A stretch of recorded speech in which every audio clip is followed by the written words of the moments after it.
Y a medida que pecamos, cada pecado crece exponencialmente en su impacto en los demás. Un fracaso, un miserable, una raza malvada. No hay justo, no hay quien entienda, no hay quien busque a Dios.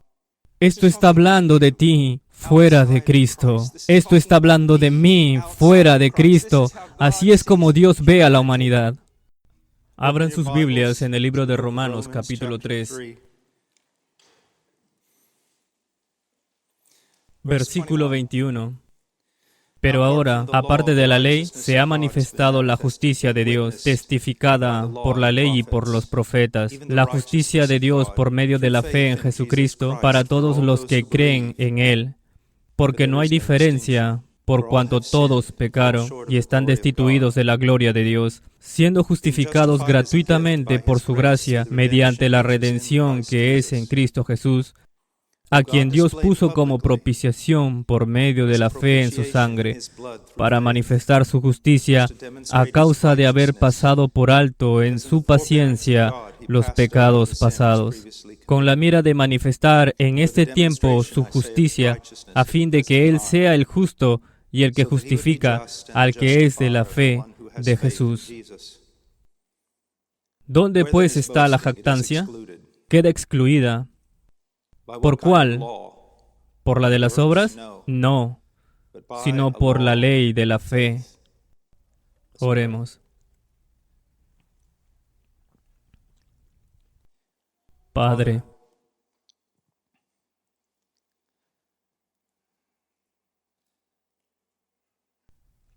por favor, escúchanos.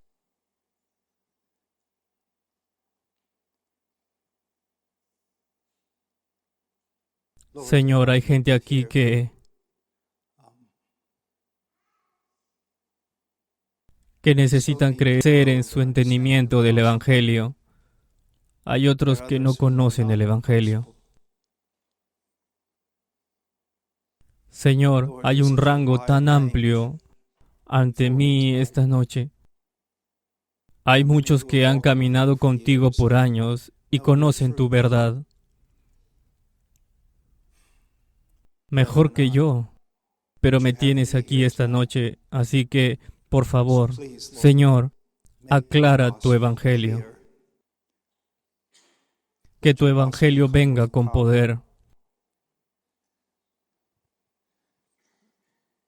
Y suplicamos la justicia de Cristo.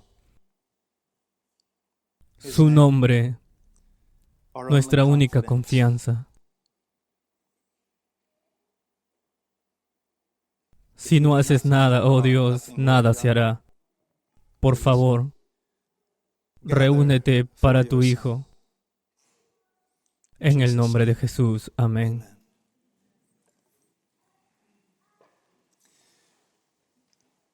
El texto que le leí, particularmente los versículos 25 al 26, han sido llamados por algunos de los más grandes teólogos y predicadores en la historia de la Iglesia.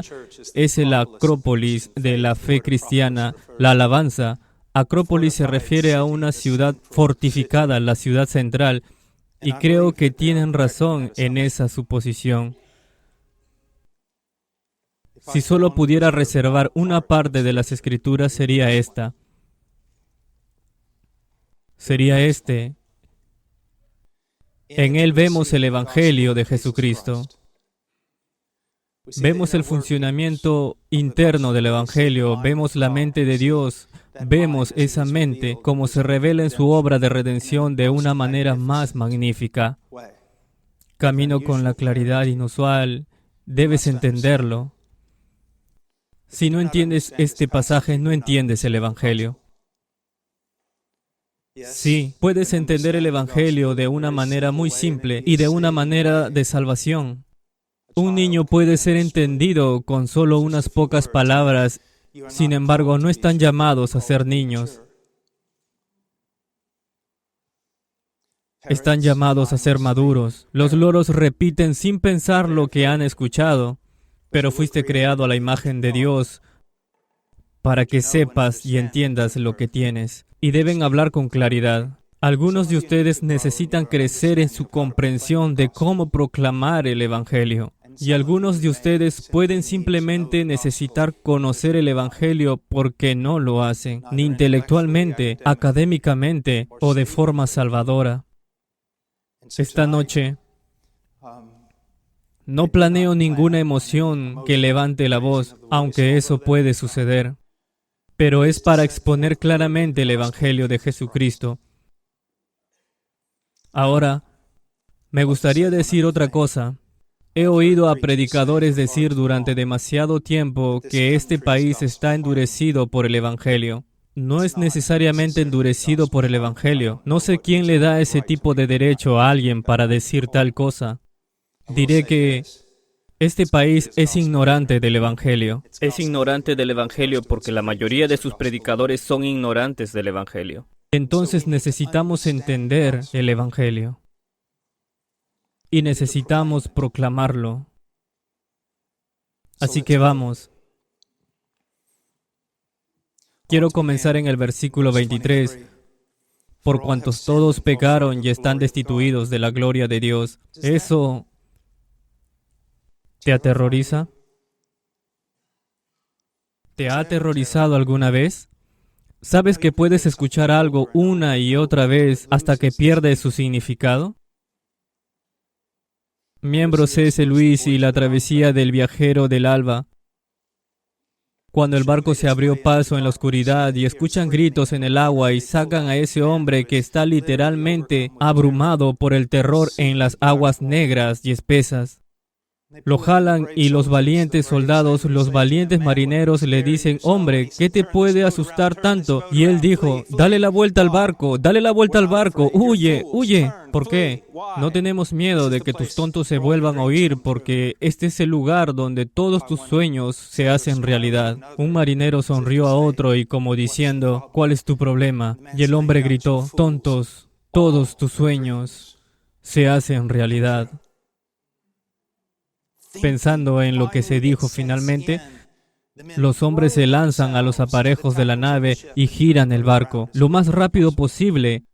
Lo habían escuchado, pero no lo habían entendido. Hoy vivimos en una cultura que se adhiere a todos han pecado y están destituidos de la gloria de Dios. Todos han pecado y ellos se ríen y se burlan. Observa que no niegan que son pecadores. No les importa. Simplemente no les importa. ¿Y por qué no les importa? No saben, no conocen a aquel contra quien han pecado. Porque tan poco se predica hoy en el púlpito moderno sobre los atributos de Dios. Jeremías deja muy claro que no hay un conocimiento superior, no hay conocimiento supremo, conocimiento preeminente por encima de esta única cosa para conocer a Dios. A veces tengo estudiantes que vienen a mí con sus doctorados y todo tipo de cosas y le hago esta pregunta. Cuando estabas en el instituto bíblico, ¿cuántos años de tus estudios teológicos los dedicaste a los atributos de Dios? Ellos dijeron, bueno, tú sabes, yo tenía una clase sistemática durante 2 semestres y creo que pasamos unos meses. Sigo al nivel de maestría. ¿Cuántos años de tus estudios de nivel de maestría estudiaste a Dios? ¿Estudiaste los atributos de Dios? Bueno, sabes, tuvimos seminarios sobre eso, que tomé, sí, semestre en sistemático y luego otro, pero atributos de Dios, no sé, 2 meses. Y voy al programa de doctorado y, doctor, ¿cuántos años llevas estudiando los atributos de Dios? El conocimiento de Dios. ¿Quién es Dios en realidad? Bueno, no elegí ese tipo de seminario. La iglesia, el mundo, tiene una ignorancia del único Dios verdadero y es mortal porque la iglesia tiene una ignorancia del único Dios verdadero y la iglesia tiene una ignorancia porque no está siendo proclamado desde el púlpito. Principios, pragmatismo, tu mejor vida ahora, cómo emocionarte y cómo permanecer así el mayor tiempo posible hasta que te relajes como un pequeño soldado de juguete. Pero ¿cuánto sabes tú de Dios, el Dios de la Biblia?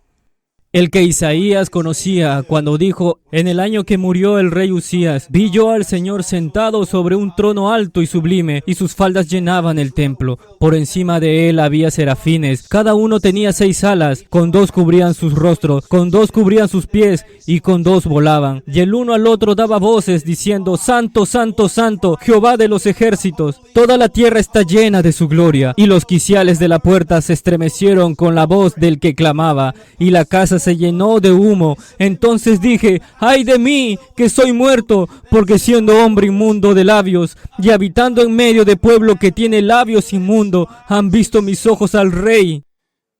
¿Qué? Dios. Dios. Dios. ¿Ves? Cuando escuchas que todos han pecado, no es realmente un asunto tan grave, ¿verdad?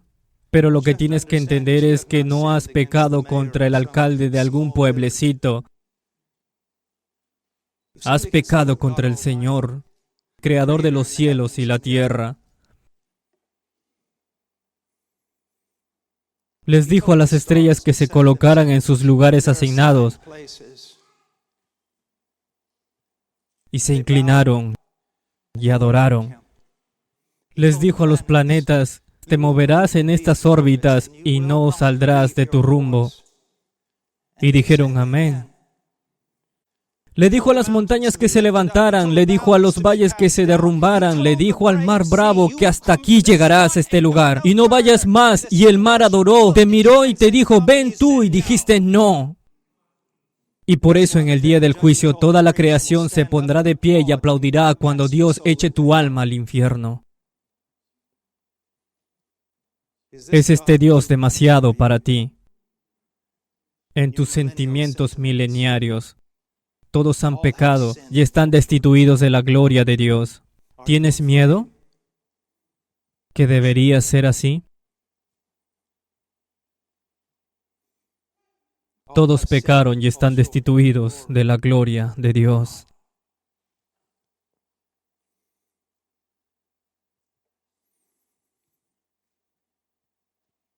Destituidos de la gloria de Dios. Si alguna vez ha habido un verso en la historia de la hermenéutica que ha sido retorcido, es este. Oh, sé lo que te dicen los predicadores modernos. Dios te ama y tiene un plan maravilloso para tu vida, pero nunca te darás cuenta de todas las cosas maravillosas que tiene para ti, porque simplemente no hubieras pecado. Eso no es lo que significa este texto. Este no es un texto de prueba para tu mejor vida ahora. Estás destituido de la gloria de Dios significa que fuiste hecho para Dios. Fuiste hecho para adorarlo, fuiste hecho para llevar a cabo su voluntad. Para eso fuiste hecho. Y hacer otra cosa es tener un miembro dislocado y quebrado y torcido.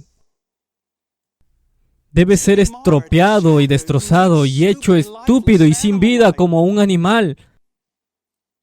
Persigues la riqueza y la fama y entretenimiento para el cual no fuiste hecho para Él. Y te encontrarás inquieto hasta que Él se deje encontrar por ti. Fuiste hecho para Él. No para tus planes, no para tus propósitos. Para Él. Para Él. Para Él. Todos han pecado. ¿Cuánto?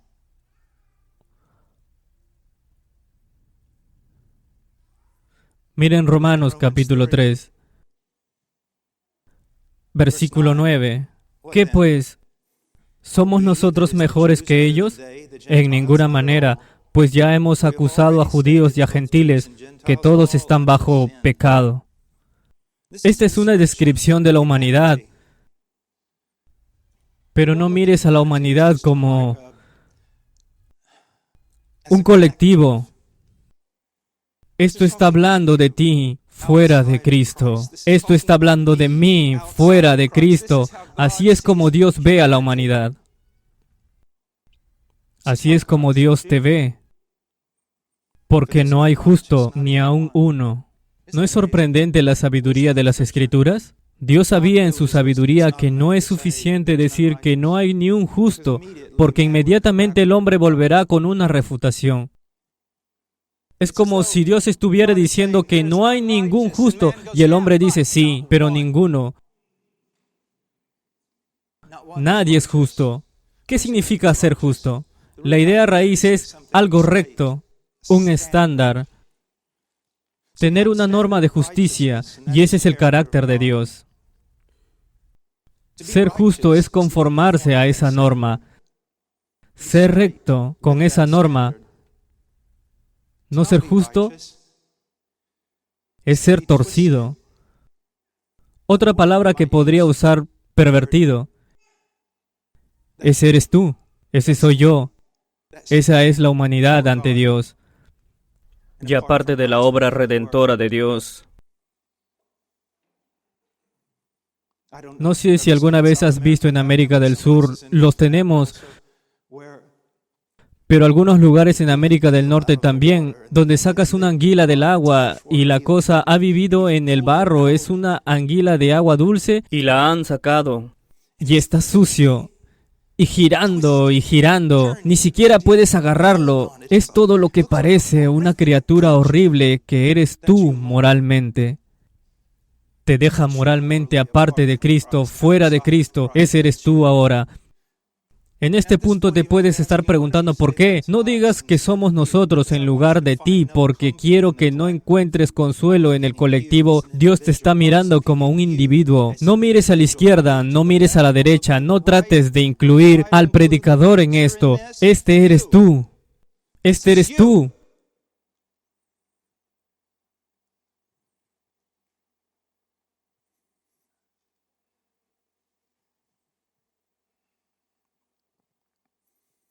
Imagina la creación de Dios como un hermoso bebé, envuelto en un hermoso vestido blanco, colocado en una hermosa cuna blanca, con almohadas y sábanas y edredones, blanco, purísimo, prístinos.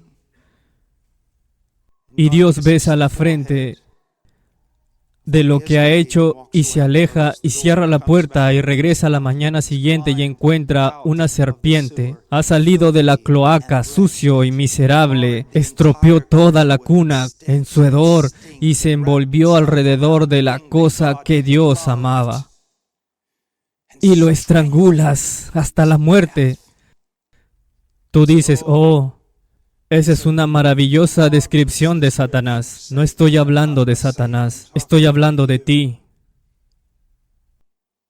Eso es lo que el pecador es para la creación. Hemos estropeado, lo hemos arruinado. Nuestro pecado ha llevado al mundo entero a la corrupción. Y a medida que pecamos, cada pecado crece exponencialmente en su impacto en los demás. Un fracaso, un miserable, una raza malvada. No hay justo, no hay quien entienda, no hay quien busque a Dios. A menudo se dice que el hombre razonable siempre elegirá el motivo más elevado para cualquier cosa que haga. Él buscará el motivo más alto que es lo único razonable. Así que si me encuentras afuera en bata de baño o fuera de mi casa en medio de la noche y hace mucho frío y tú dices, ¿por qué haces eso? Y yo te digo, no tengo ni idea, sé que me tratarías como un imbécil. Pero si estoy parado fuera con la misma bata de baño en medio de la noche y dices, ¿por qué haces eso? Porque la casa está en llamas. Eso es sabio. Eso es sabio. ¿Y cuál es mi punto?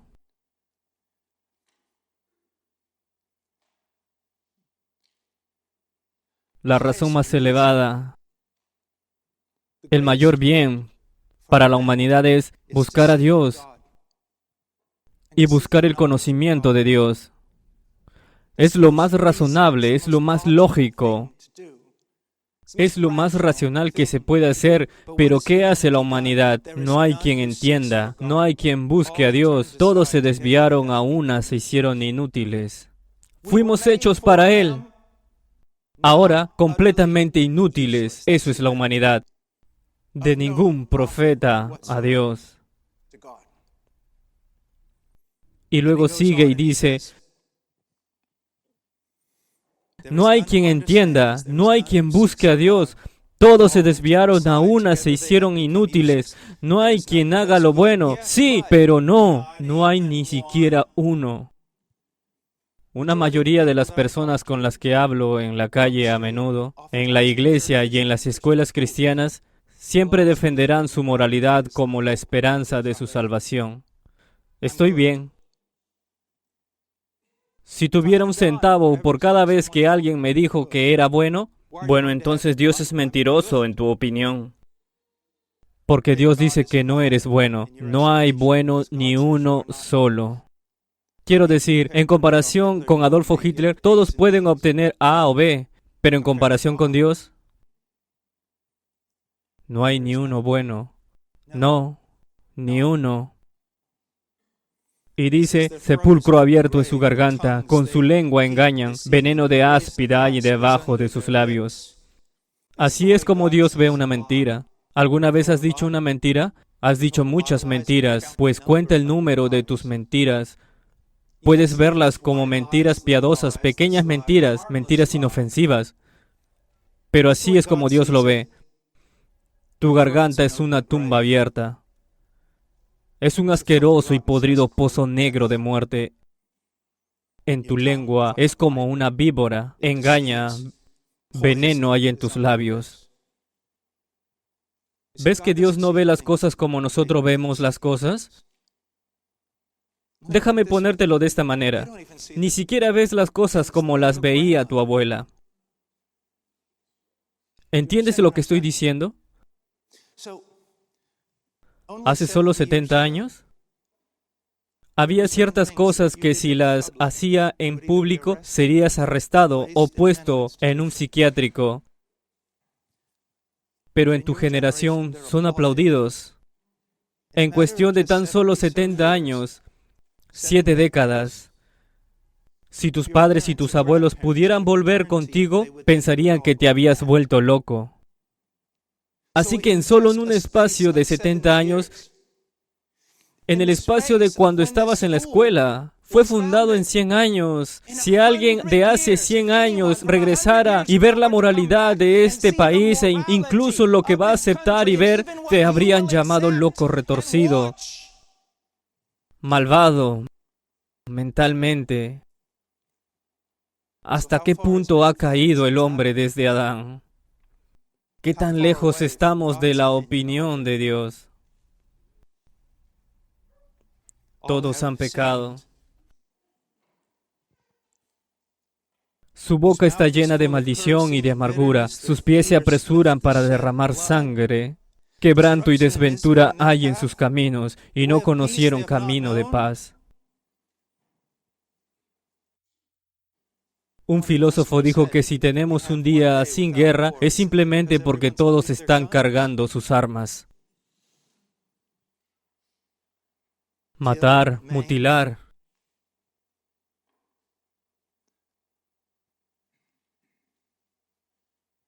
Millones y millones y millones de bebés en el útero sacrificados.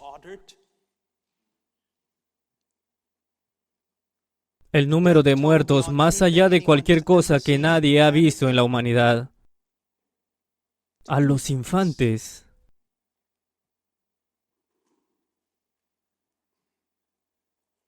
Y lo que necesitas entender es que Dios no solo juzga individualmente, juzga colectivamente.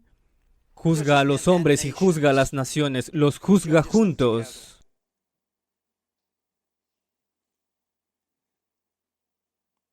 Ahora sabemos que lo que diga la ley, o el versículo 18, no hay temor de Dios ante sus ojos. Esta es la causa de todo esto. Ellos no temen a Dios.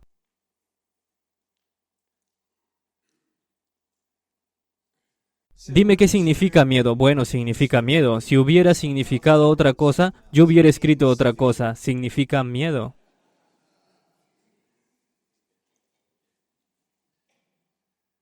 No es suficiente decir reverencia. Hay un sentido de temor.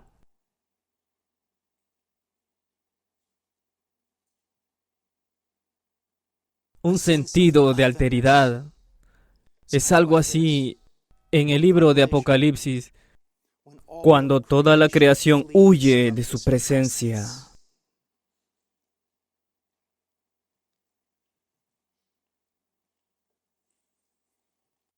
Pero sabemos que todo lo que la ley dice, lo dice a los que están bajo la ley, para que toda boca se cierre y todo mundo quede bajo el juicio de Dios. ¿Cuál es el propósito de la ley? Tiene muchos propósitos, incluso tiene propósitos y santificación. Pero el propósito principal de la ley y el fundamento del propósito de la ley es exponer tu pecado.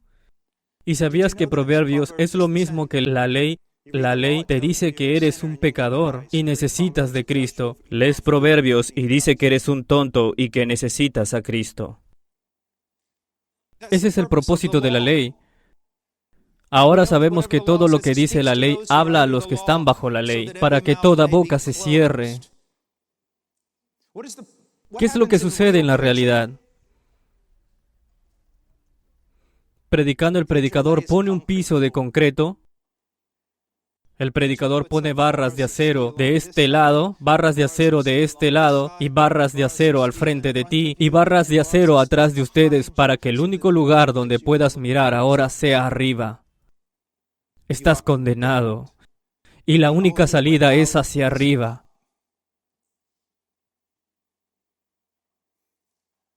El propósito de la ley nunca es ganarte mérito suficiente para ser declarado justo ante Dios. El propósito de la ley es conducirnos al mérito de Cristo. Luego dice en el versículo 20, ya que por las obras de la ley ningún ser humano será justificado delante de Dios. Ningún ser humano será considerado legalmente justo ante Dios, delante de Él, porque por medio de la ley es el conocimiento del pecado. Ahora el tiempo va a continuar y necesito avanzar un poco más rápido, pero ahora Pablo viene con esperanza. El 21. Pero ahora, aparte de la ley, se ha manifestado la justicia de Dios, testificada por la ley y los profetas. Toda la ley, todos los profetas, todo el Antiguo Testamento, ¿qué es lo que está haciendo? Te está señalando tu necesidad y luego te está señalando al Salvador. Incluso la maldición que Dios puso sobre la creación de una manera es un acto de misericordia. Cada vez que una mujer tiene dolor de parto y cada vez que un hombre trabaja y trabaja y trabaja en vano, Dios está llamando hacia ti diciendo, caído, caído, caído, condenado, condenado, condenado, vuélvete a Cristo. Vuélvete a Cristo. Vuélvete a Cristo.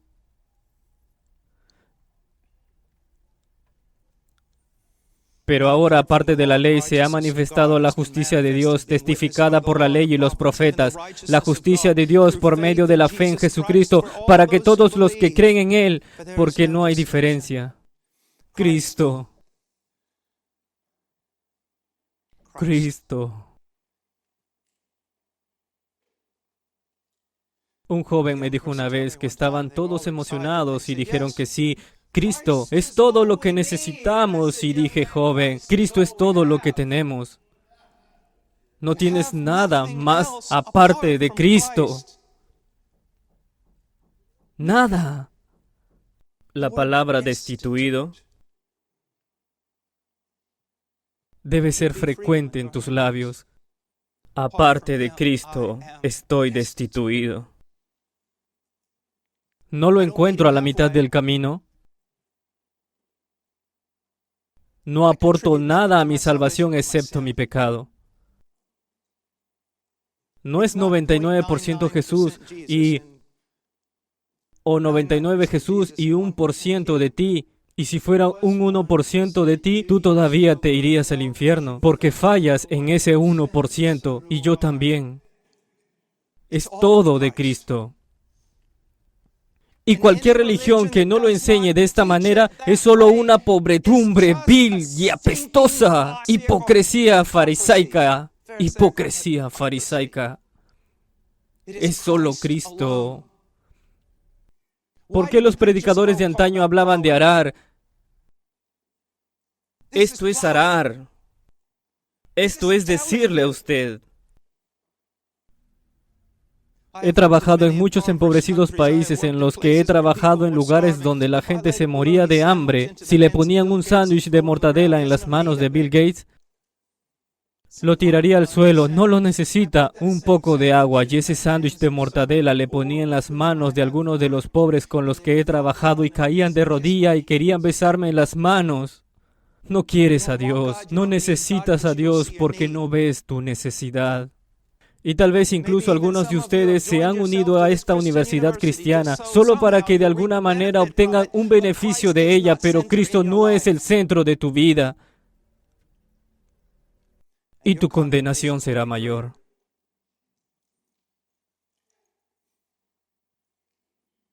Mayor que el de las rameras, y recaudadores de impuestos, porque no se juega con el nombre del Hijo de Dios.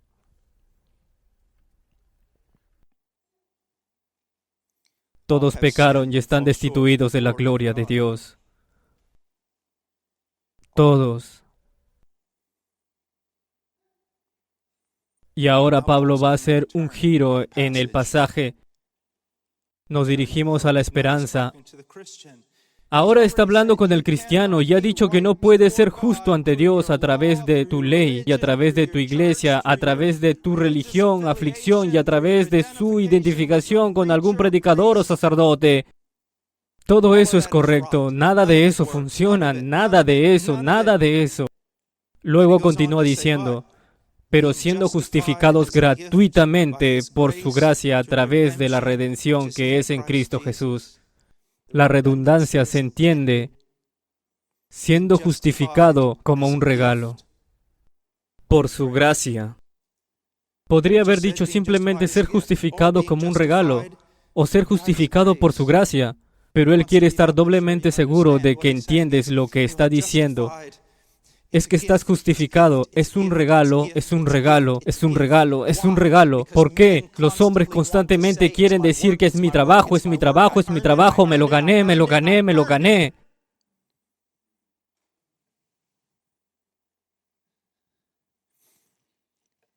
Siendo justificados como un regalo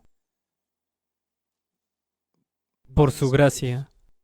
¿Qué significa ser justificado? Es un término forense. Se refiere a una posición legal ante Dios, en la que en el momento en que el pecador confía en Cristo, no solo es perdonado de sus pecados pasados, presentes y futuros, sino que es revestido de la justicia de Cristo. Esa vida perfecta que vivió Jesucristo, que siempre escucho, este es mi Hijo amado. Esa vida de justicia, esa justicia personal de Cristo, es imputada al que cree y ahora para siempre Él permanece justo ante Dios en Cristo.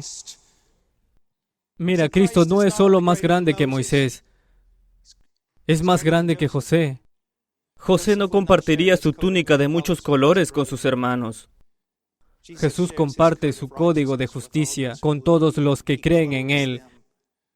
Los vistió de modo que estuvieran perfectos delante de Dios. Si eres cristiano aquí esta noche, tu posición legal delante de Dios es la de uno que es justo. De hecho, Dios te ve aún más justo en el cielo. Eres justo delante de Él por lo que su Hijo hizo por ti.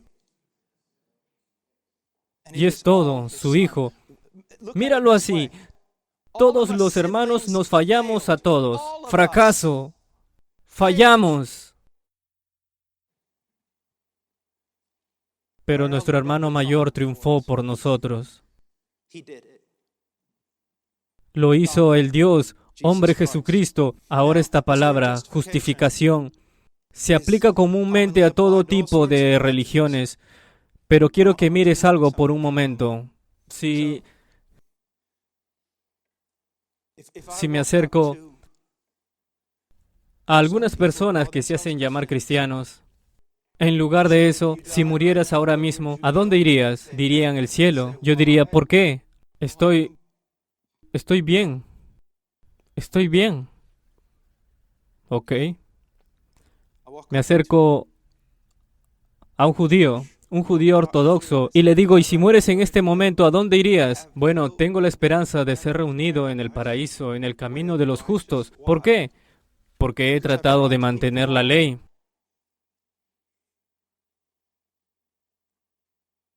Ok. Soy un hombre justo. Ok. Y ahora con un musulmán, si murieras ahora mismo, ¿a dónde irías? Iría al paraíso, porque he creído y he leído el Corán. He seguido los grandes pilares de la ley, doy limosna a los pobres, he hecho peregrinaciones, soy un hombre justo. Todos tienen algo en común, ¿no es así? Son justos en sí mismos. Llegas hasta el cristiano, el verdadero. Si tú murieras ahora mismo, ¿a dónde irías? El cristiano dice, en pecado fui concebido, y en pecado fui dado a luz. Me desvié desde el vientre. He quebrantado todos los mandamientos justos que Dios alguna vez hizo.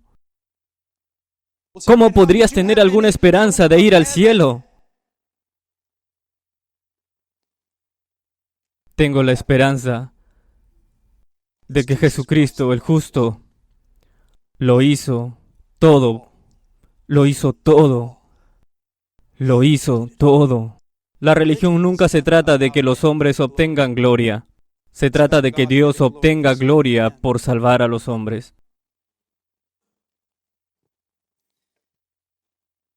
Por cuanto todos pecaron y están destituidos de la gloria de Dios, siendo justificados gratuitamente por su gracia, mediante la redención que es en Cristo Jesús. Redención. Vamos a hablar en esa guerra en un momento. Escucho a veces en canciones cristianas, ¿sabes? La gente grita, he sido redimido. Los puritanos solían decir de que hay algunas palabras que nunca deben salir de nuestros labios, si es que no son con unos labios temblorosos. Hay ciertas palabras demasiado preciosas para pronunciarlas sin una cabeza inclinada y un corazón quebrantado y mirando a Jesús. La redención es una de ellas. ¿Me han comprado? Sí, te han comprado. Tú tienes.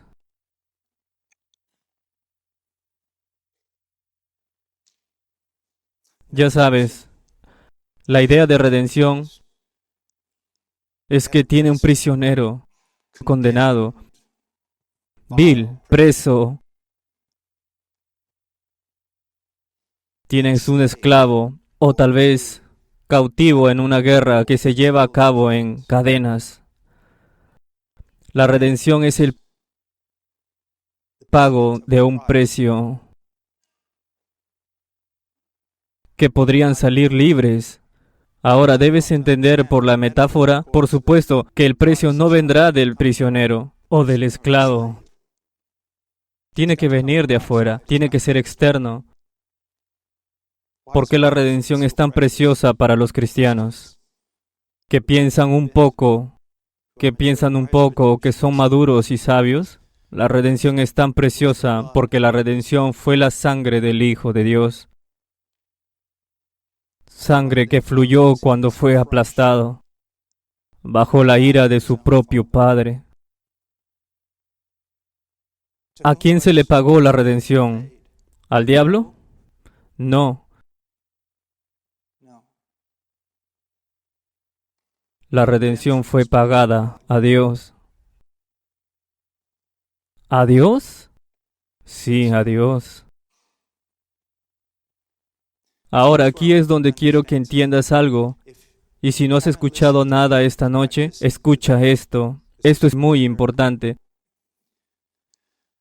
Muchos de los reformadores, un número espectacular de los puritanos, piensan que William Bates y otros escribieron volúmenes masivos sobre la doctrina y hasta probablemente hace 100 años nunca hubiera escuchado un sermón del Evangelio sin que esta doctrina estuviera a la vanguardia. Y esta doctrina es esta: la armonía de los atributos de Dios.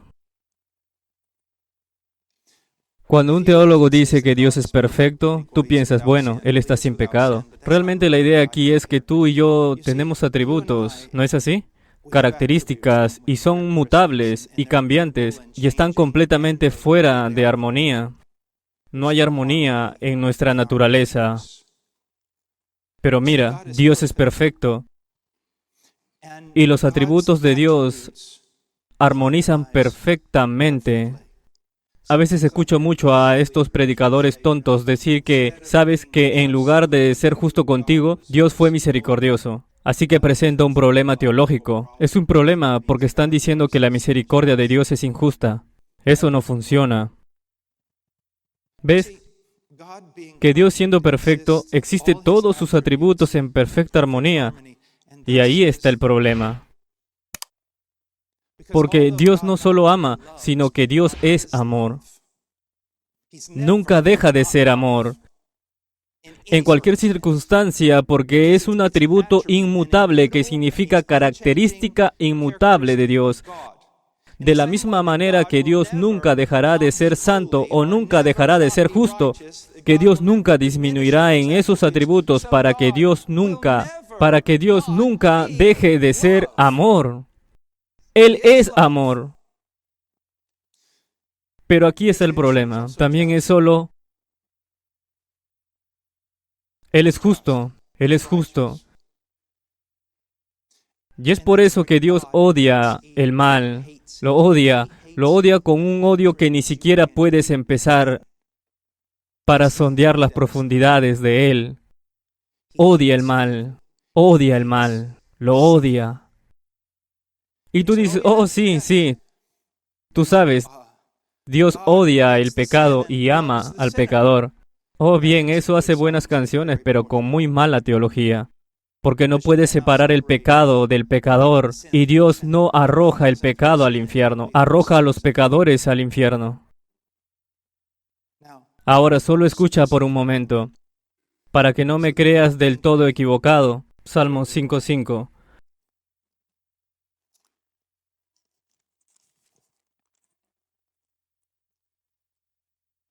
Los insensatos no estarán delante de tus ojos.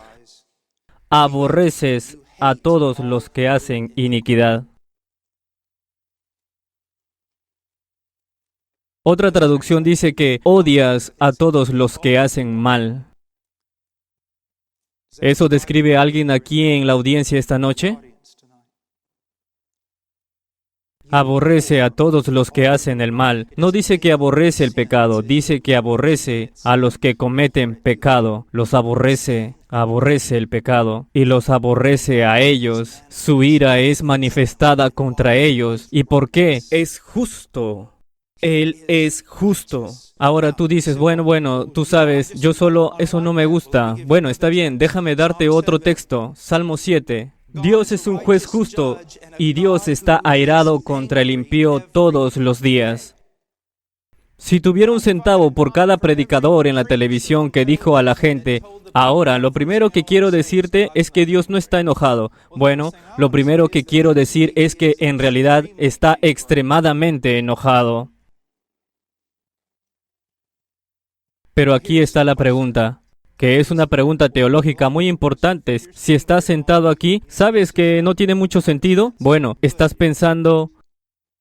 En primer lugar, la gente me dirá, bueno, Dios es amor, entonces, ¿cómo puede Dios odiar? Bueno, déjame hacerte una pregunta. ¿Amas a los judíos?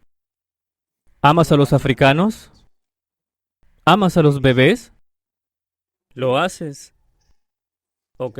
Entonces, ¿qué pasa si vienes a mí y dices, hermano Paul, ¿qué piensas sobre Auschwitz? Y digo que realmente no me molesta. No me importa. Quiero decir que no me mueve nada. Bueno, hermano Pablo, ¿qué opinas sobre la esclavitud en el periodo colonial? Oh, sabes, ayudó a la economía. Hermano Paul, ¿qué piensas de los 60 millones de bebés asesinados en abortos solo en los Estados Unidos? Oh, ya sabes, son un inconveniente. ¿Qué pasa si no reacciono a esas cosas horribles? ¿Qué pensarías de mí? ¿Creerías que soy inmoral? Pensarías que soy un monstruo. Pensarías que soy un monstruo.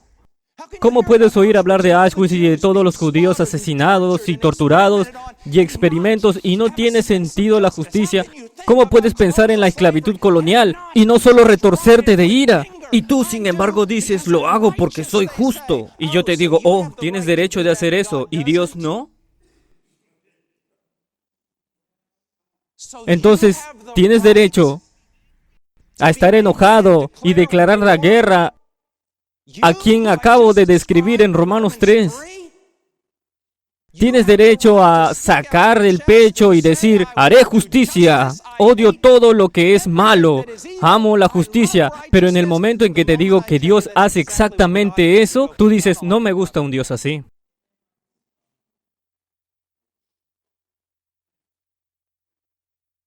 Piénsalo.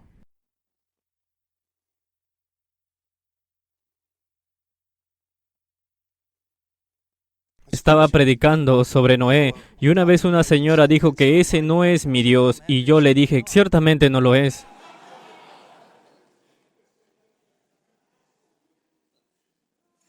¿Ves lo que necesitas entender? Hay ciertas...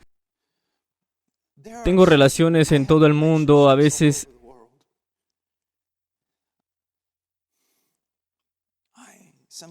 siento que soy más latino que estadounidense. He vivido tanto tiempo en Los Ángeles, en el mundo latino. Cuando estoy en África, tengo tantos años, ahora 20, algunos años, cuando vi a los cristianos afganos y tratamos de rescatarlos del infierno en el que están, ahora comprándolos como si fueran ganado. Los amo, pero también me enojo cuando veo que Paul Washer es un pecador. Pero hay algo en mí que se llama la imagen de Dios y cuando veo estas cosas que me enojan porque amo a esa gente. Quiero que sepas algo. Dios es un Dios que está enojado todos los días mientras matamos niños. ¿Cómo vivimos como si Él no fuera? Como no hay miedo ni comprensión.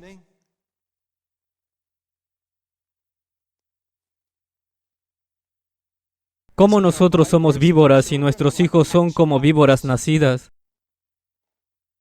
Mientras el mundo se derrumba en una locura y una inmoralidad a medida que declaran la guerra a Dios, mientras asesinamos a los inocentes, mientras destruimos virtudes, como tomamos un cuchillo y lo clavamos justo en el corazón de todo lo que es hermoso, cómo vomitamos nuestra iniquidad.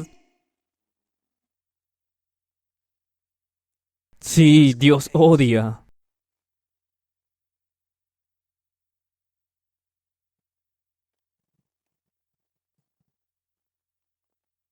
¿Cómo funciona? Imagina esto. Dios en su justicia mirando a la humanidad. Dios en su justicia mirándote. Te das cuenta que si pudieras sacar tu corazón ahora mismo y lo pongo en un CD o en algún tipo de reproductor de video y mostrarlo, cada pensamiento que has pensado, incluso lo que estás pensando en este momento, y si lo muestro ante esta congregación de personas, saldrías corriendo de aquí y nunca volverías a mostrar tu rostro aquí. Todo lo sabe Dios. Y es como si la justicia de Dios estuviera clamando por tu condenación. Y con una mano la misericordia de Dios está reteniendo su ira, y con la otra mano la misericordia de Dios te está llamando para que vengas a la salvación antes de que sea demasiado tarde. Pero puedo asegurarte, amigo mío, que un día se retirará la oferta, y no habrá oferta de salvación, y la mano de la misericordia de Dios será retirada, y no quedará nada para ustedes por toda la eternidad, excepto la ira de Dios Todopoderoso, el santo odio de Dios contra toda tu maldad. Bien, dices, ¿cómo podemos ser salvos entonces? Los puritanos lo habrían dicho de esta manera. ¿Cómo puede ser la misericordia de Dios y la justicia de Dios reconciliados? Ahora, quiero llevarte a una pequeña lección bíblica y quiero que veas este problema por ti mismo. Muy claramente, en primer lugar, ve a Éxodo 34. Ahora escucha. Éxodo 34. Esta es una de las más grandes revelaciones de Dios en el Antiguo Testamento. Dios desciende y habla por sí mismo. Versículo 5 del capítulo 34 de Éxodo. El Señor descendió en la nube y estuvo allí con él, proclamando su nombre. Luego el Señor pasó delante de Moisés y proclamó: el Señor, Dios misericordioso y clemente, lento para la ira y grande en misericordia y verdad. Es misericordioso por 1000 generaciones. Hasta ahora tan bueno, es tan hermoso. Y luego continúa, incluso se pone mejor. Perdona la maldad y la rebelión y el pecado, pero no está tratando de darnos un estudio de Hebreos aquí. Está acumulando un término sobre otro para decir que este Dios perdona todo tipo y clase de pecado. Pero mira, es misericordioso por 1000 generaciones, perdona la maldad, la rebelión y el pecado, pero de ninguna manera tendrá por inocente al culpable. Espera. Eso no tiene mucho sentido, ¿verdad? Perdona todo tipo y clase de pecado, pero todos los que son culpables de pecado serán castigados. ¿Cómo logras que Él perdone todo tipo y clase de pecado, pero todos los que alguna vez hayan cometido pecado serán castigados? Y castigado precisamente con justicia. Y tú dices, ¿cómo funciona esto? Lo que necesitas ver: Dios castigará todo pecado que se ha cometido. Él castigará cada pecado que hayas cometido. Hay una de dos formas que lo hará. Castigará cada pecado que hayas cometido mientras pasas la eternidad en el infierno, expulsado de la presencia de Dios y sufriendo positivamente toda la fuerza de su ira. Esa es una forma en la que Él castigará cada pecado que hayas cometido. Hay otro camino. Para los que confían en Cristo, Él castigó cada uno de tus pecados sobre su Hijo cuando lo colgó en el Calvario y aplastó a su propio Hijo bajo toda la fuerza de su ira que tú y yo merecíamos por una eternidad en el infierno. Tus pecados van a ser castigados, cada uno de ellos. Mis pecados van a ser castigados, cada uno de ellos. La pregunta es, ¿cómo quieres hacer esto? ¿E ir al infierno por la eternidad? ¿O mirar al que está levantado como serpiente en el desierto, llevando tu pecado y aplastado bajo el santo odio de Dios en tu lugar?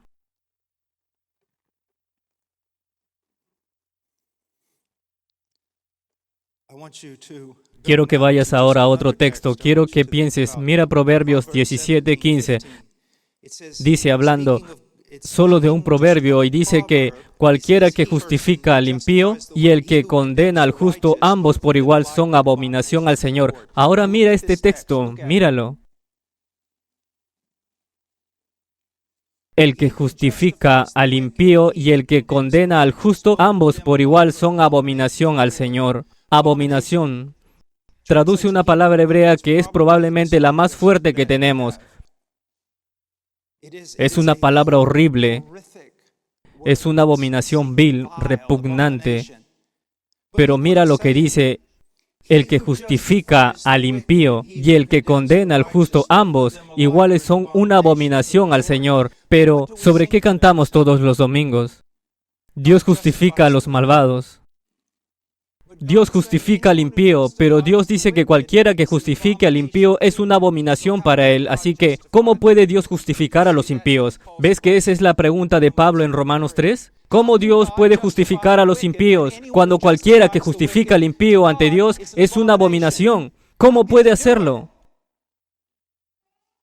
¿Cómo puede hacerlo? Y no es lo que cantamos, ¿no es? Yo estaba en pecado y Dios me justificó, y todos gritamos aleluya, pero la Biblia dice que cualquiera que justifica al impío es una abominación para Dios. Entonces, ¿cómo puede Dios justificar a los impíos y seguir siendo santo? Déjame darte una ilustración. Digamos que vas a casa en esta noche y alguien ha asesinado toda tu familia. Y el asesino está acabando con toda la vida de esta persona. Tu hermano menor, cuando entra por la puerta, tira al asesino al suelo. Tú lo atas, llamas a la policía. Todos en tu ciudad, tu vecindario, vienen a la corte, se reúnen más tarde, porque todos querían a tu familia, conocían a tu familia. Este criminal ahora está de pie ante el juez, es culpable. Y el juez mira hacia abajo y mira al criminal y dice: soy lento para la ira, abundante en bondad, amoroso, por tanto te perdono. ¿Qué vas a decir? Todo el barrio va a decir: oh, qué hermoso, hermosa misericordia. No, te vas a enojar mucho. Vas a decir que el juez es mucho más corrupto que el hombre que asesinó a toda tu familia. Vas a escribir al presidente, vas a escribir al Congreso, vas a ir a las noticias, vas a decir: este hombre es tan vil. Entonces, ¿cómo puede Dios perdonarte a ti y a mí? ¿Ves? Ahí está el problema. Si simplemente te perdona y me perdona, ya no es justo.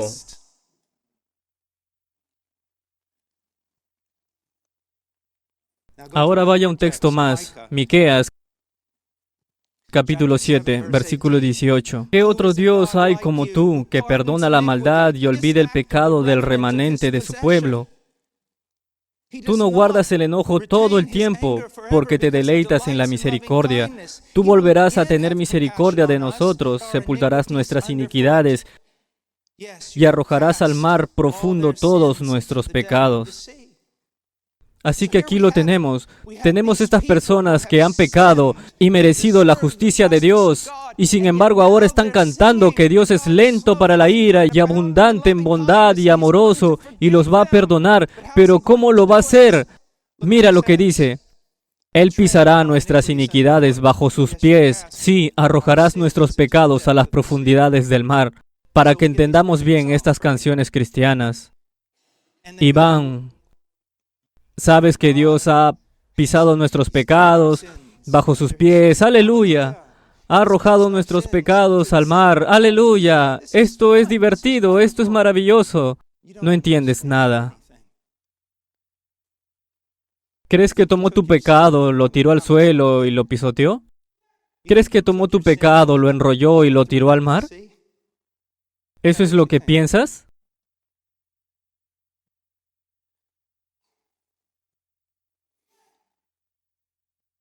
Tomó tu pecado y lo arrojó sobre su hijo, y pisoteó a su hijo debajo de su propia ira. Tomó tu pecado y lo puso sobre su hijo y lo arrojó a su hijo en el mar de su santo odio contra el mal. Y su hijo sufrió toda pena, todo lo que merecías, hasta que pudo gritar: se acabó. ¿No ves que cuando Jesús está cruzando con sus discípulos y se desata una gran tormenta y luego Él está durmiendo en la proa de la barca? ¿Recuerdas que alguien más estaba durmiendo en la proa de una barca? Jonás. Entonces Jonás es un profeta que es un rebelde en Israel. Está en un bote durmiendo y viene el juicio de Dios. ¿Ves? Necesitas entender este texto del Nuevo Testamento. No puedes entenderlo aparte de Jonás. Así que estos discípulos están cruzando el mar con Jesús. Los líderes religiosos de la época les están diciendo que este hombre es un profeta desobediente. Se sube a una barca y se va a dormir como Jonás. Se desata una tormenta. Y creo que esos discípulos probablemente estaban pensando si los fariseos tenían razón. Es un Jonás. Vamos a morir. ¿Qué hace Jesús?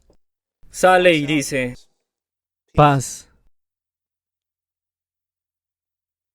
Pudo calmar esa tormenta con el movimiento de su mano, pero no pudo quitar la ira con el movimiento de su mano. En la cruz se arrojó al mar de Dios, furiosa ira y justo odio contra nuestra maldad, y fue tragado por ella. Le da un significado completamente nuevo a esas canciones sobre arrojar el pecado al mar, ¿no es así? Ahora volvamos a nuestro texto. Sigamos adelante. Ahora esto es lo que quiero que veas. Versículo 25, a quien Dios mostró públicamente como una propiciación. ¿Qué es una propiciación? Es un sacrificio que se da a... Es un sacrificio que se da, que satisface la justicia y quita la ira. Ahora quiero que te des cuenta de algo. Dice acerca de Jesús, a quien Dios exhibió públicamente como propiciación. ¿Por qué Dios exhibió públicamente a su Hijo en ese madero? ¿Por qué no quitó el pecado en el desierto o en otro lugar? ¿Por qué Cristo colgó sobre el centro religioso del universo, Jerusalén? Como dicen los británicos, Dios lo puso en carteles, lo puso en las vallas publicitarias, lo colocó en una cruz, lo exhibió. ¿Por qué Dios exhibió públicamente a Cristo? Porque estaba demostrando algo que, si lo entiendes, cambiará tu punto de vista del Evangelio para siempre. Dios estaba mostrando algo. Dios tenía que corregir una idea que está redimiendo, pero es revelador. ¿Por qué lo presento de esa manera? Dice que esto fue para demostrar su justicia, la justicia de Dios. ¿Por qué Dios tiene que demostrar que Él es justo?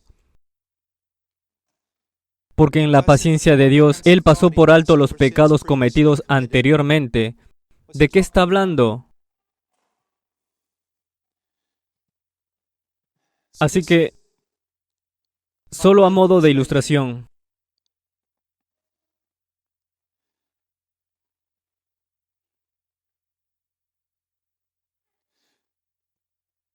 en la caída en el jardín, la justicia perfecta lo hubiera terminado ahí. Pecaste, te mueres, ahora. Imagina al acusador, no solo de los hermanos, sino al acusador de Dios. Adán y Eva caen, y justo después de eso tenemos el protocolo del Evangelio, la primera promesa del Evangelio. Alguien vendrá, una semilla nacida de mujer. Vendrá alguien, vendrá a rectificar toda la situación. ¿Te imaginas a Satanás diciendo, ¿dónde está tu justicia, Dios?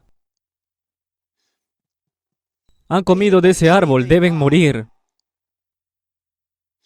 ¿Y les das la promesa de salvación? Merecen morir. La justicia exige que mueran. Imagínense a lo largo de todo el Antiguo Testamento. ¿Conoces el gran problema ético con Noé y el diluvio? Satanás diría que Noé debería haber muerto.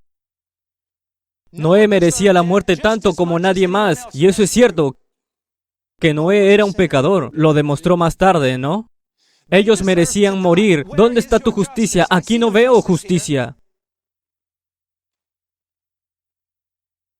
Oh, Abraham, tu amigo, puso a su esposa en peligro, no te creyó. ¿Dónde está tu justicia? ¿Dónde está tu justicia? Yo peco, caigo, justicia, justicia sobre mí. ¿Dónde está tu justicia con estas cosas de suciedad? Oh, en Israel, Israel, tu pueblo me adoraron en el desierto, así lo dijiste. ¡Mátalos! Vamos, David. David, tu precioso David, un hombre conforme a tu corazón, es un adúltero y un asesino. ¿Dónde está tu justicia? ¿Dónde está? ¿Ves? Desde tu pequeño y lamentable punto de vista, donde te has elevado para ser una especie de pequeño Dios, te sientas por encima del juicio de Dios porque estás en desacuerdo con sus juicios. El cielo tiene una visión más clara, está en desacuerdo con su misericordia. ¿Cómo puedes mostrar misericordia cuando la justicia exige que todos estos mueran? Y entonces un día Dios respondió la pregunta. Ahora solo por el bien del drama lo haré. Dios está sentado en su trono. Él llama a Satanás al frente y al centro. Satanás, ¿quieres saber cómo puedo dar una promesa de esperanza a Adán y Eva? ¿Cómo puedo mostrar misericordia sin violar mi justicia? ¿Quieres saber cómo puedo salvar a Noé y a los suyos del diluvio y seguir siendo un Dios justo? ¿Quieres saber cómo puedo llamar a Abraham mi amigo? ¿Quieres saber cómo puedo llamar a David mi hijo y perdonar todas sus ofensas? ¿Quieres saber? Muy bien. Mira Jerusalén y mira esa cruz donde mi hijo ahora muere por todos ellos.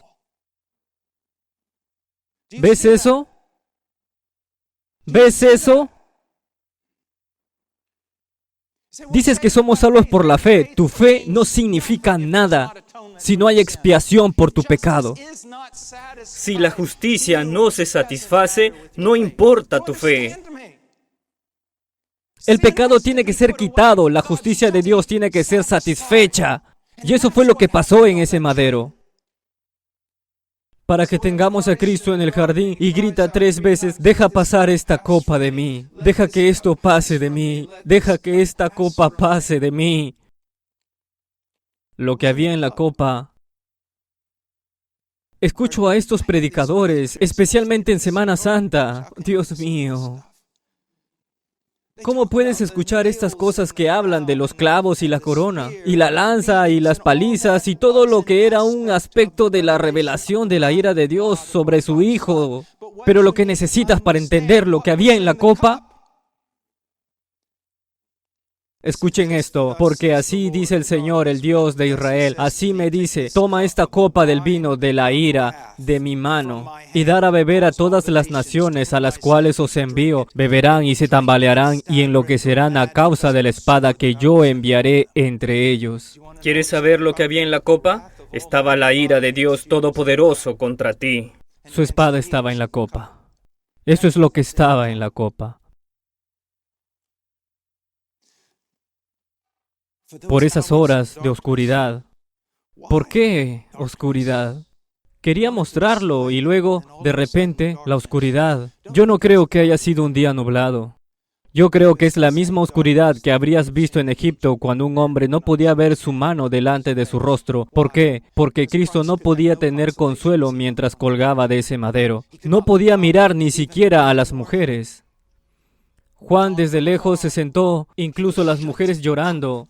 Juan desde lejos, él estaba encerrado para sí mismo. Nunca había un hombre tan solo, tan encerrado, y como oleadas tras oleadas de la ira de Dios que destruye al mundo cae sobre su cabeza. ¿Nunca lo has leído? Le agradó al Señor aplastarlo.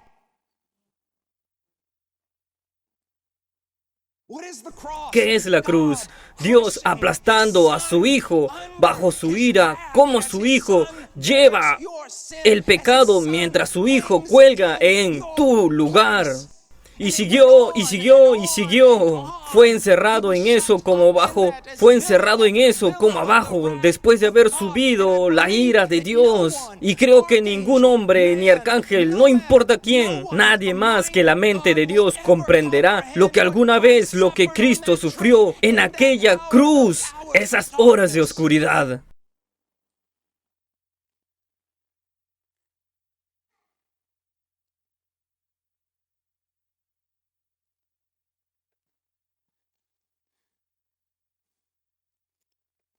Y cuando bebió la última gota y dijo que todo había terminado y le dio la vuelta a la copa y no salió ni una gota. ¿Te das cuenta de esto? No queda nada de la ira de Dios para los que se encuentran escondidos en Cristo. No queda nada de la ira. No queda nada de la ira. Incluso cuando disciplina al cristiano, lo hace en el amor. Todo pecado pasado, presente y futuro ha sido pagado. Porque tu hermano mayor, por tu campeón, el campeón de Dios.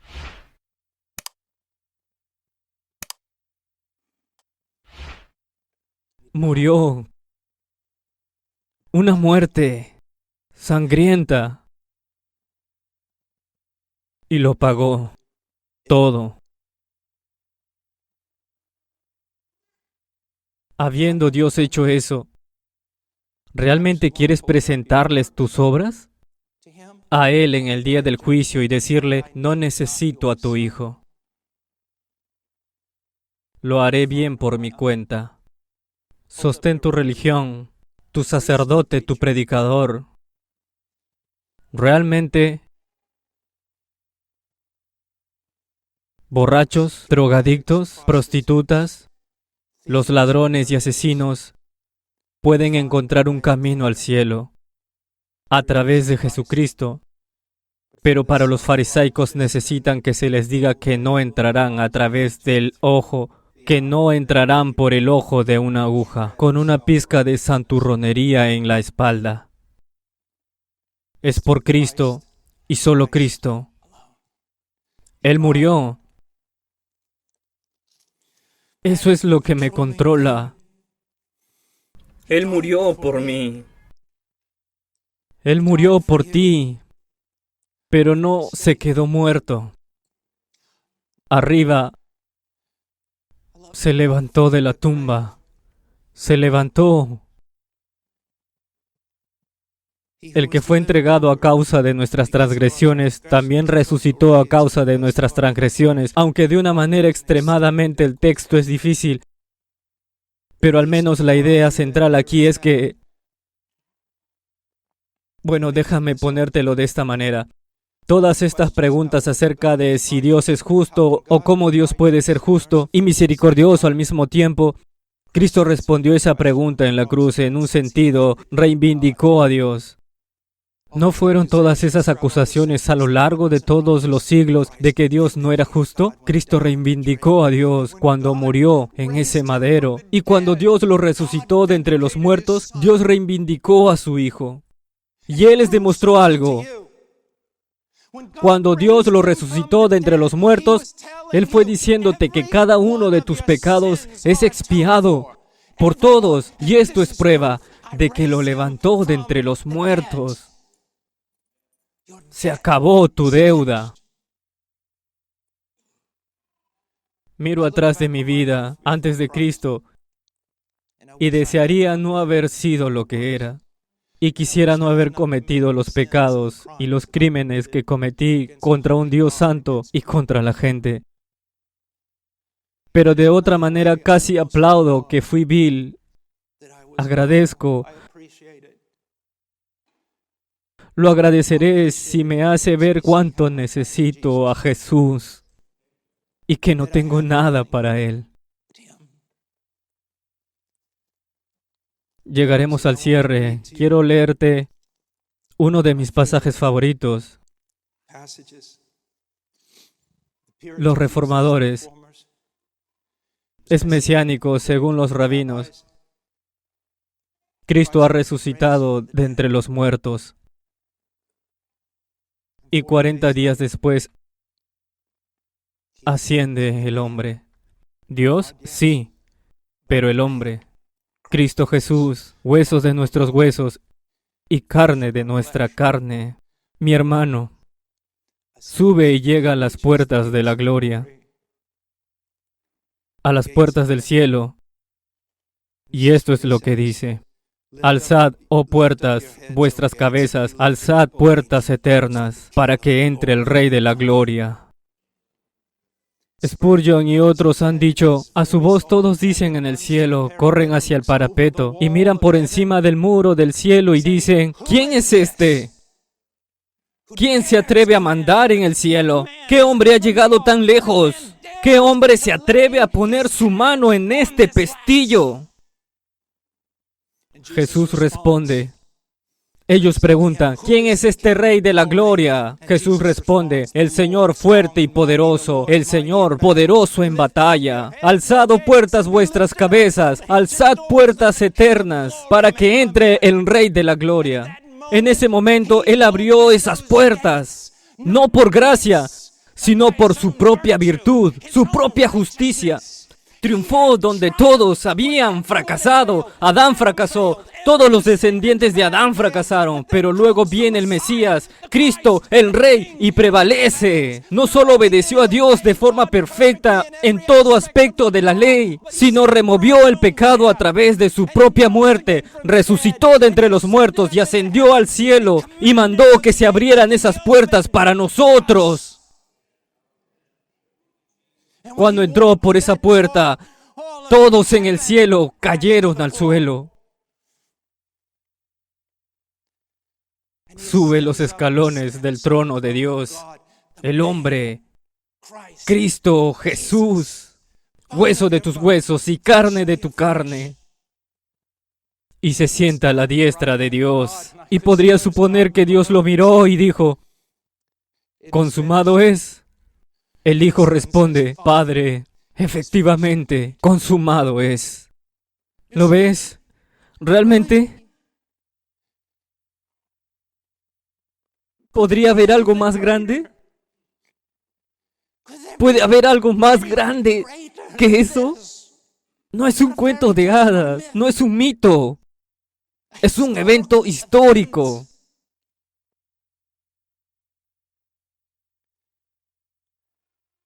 Hoy he pecado lo suficiente como para ser expulsado. Pero mi hermano ha prevalecido. Y ha prevalecido por su pueblo. Y un día volverá. Él volverá con voz de mando, con voz de trompeta.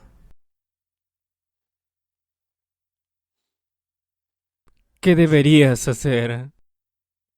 Si no lo conoces, ¿qué deberías hacer? Cree en el Señor Jesucristo y serás salvo. Arrepiéntete de tus pecados y cree. ¿Cómo sé si me he arrepentido? ¿Ves tu pecado? ¿Lo ves? ¿Se ha desvanecido de ti toda esperanza y autosuficiencia? ¿Te ves condenado y odias lo que te condena? ¿Quieres ser libre de eso? Sacúdelo como si fueran ataduras. Lávalo como si fuera suciedad. Cree en el Señor Jesucristo y serás salvo. Confía en que lo que Él hizo en aquella cruz es suficiente para ti. Reconoce que no has aportado nada a tu salvación, excepto con tu pecado, y que Él lo hizo todo. Te aferras a Él.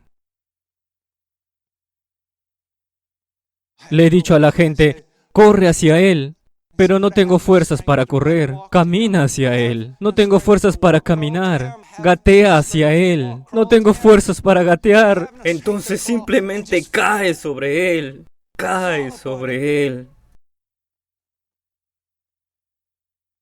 Confía en Cristo. Confía en Cristo.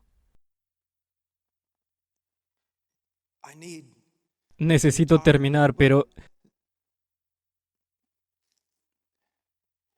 este es el dolor del predicador. Lo enloquece. Lo vuelve apocalíptico.